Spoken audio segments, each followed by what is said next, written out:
Hello everyone. Today I'm going to be discussing what are cryptocurrencies and crypto assets.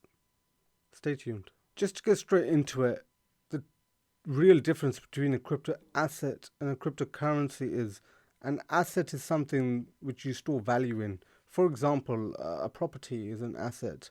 A currency is something which you can exchange immediately. For example, cash. Now, which crypto actually is an asset? Now, there can be many arguments for this, but Bitcoin, for example, is a crypto asset. Why?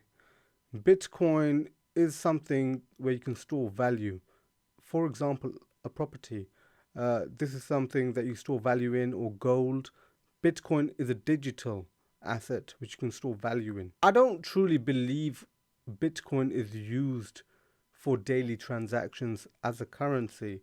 It's more for something of where you store value and you can sell it at a later date, or even transfer to your children as inheritance of something which has value, something which appreciates in value, as does other type of assets. The main thing that you need to understand is, what do these actually have in common? Cryptocurrency or crypto asset. The whole functionality is based on it being in a decentralized network.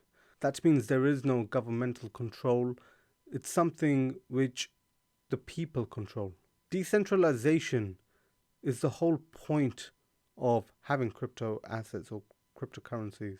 This means not one bank or one institute or one sole government can control the whole space. Due to the fact crypto is digital, this has an enormous amount of benefit. For example, this allows an individual to keep their assets with them at all times. This would mean potentially going to a different country and disposing of your assets without any logistical problems. For example, if you had a property in the United Kingdom, you wouldn't be able to take your property with you anywhere, would you? Whereas with crypto assets, you can. I can literally take a hardware wallet with me to Spain and I'd have that wealth with me. This also allows people to transact with each other, different to the normal banking system. Why? The normal banking system has so many thresholds and limitations which crypto assets don't, because they're on a decentralized network. For example, an actual true story, transferring money to another country sometimes flags a fraudulent activity happening, where a bank would then need to contact you and they would stall your transaction. Whereas owning crypto assets, there is none of this malarkey.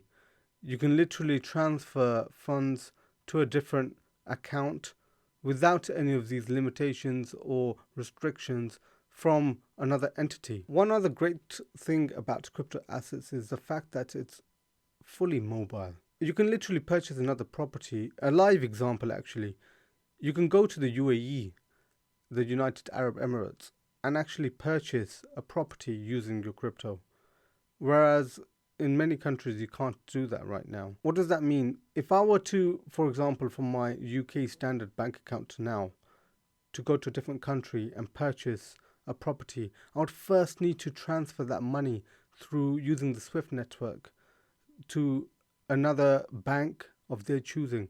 Whereas using the decentralized network, I can literally speak to the estate agent or the person that's selling their property and transfer the funds directly to them.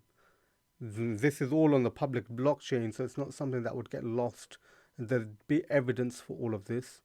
But that's exactly how easy it is using the decentralized network. To summarize, crypto assets or cryptocurrencies are digital assets within a decentralized network which individuals can use through blockchain technology. It's all secured through cryptography, which means it's virtually impossible to do any fraud or counterfeit somebody's private key. Thus, it's an excellent use case for the future. Why do I say this? Because it prevents so many mechanisms of fraud, identity theft, and it's so quick and simple. And that's the way we're heading. Self-custody is something of the future. I hope you enjoyed my video. If you did, please pop a thumbs up. If you have any comments down below, or if you have any other type of videos that you want me to upload or discuss, please do comment down below. I'll try to respond. If you're new to my channel, please do subscribe. Finally, let's not forget, together, let's break free from the shackles of modern slavery. See you all next time. Take care.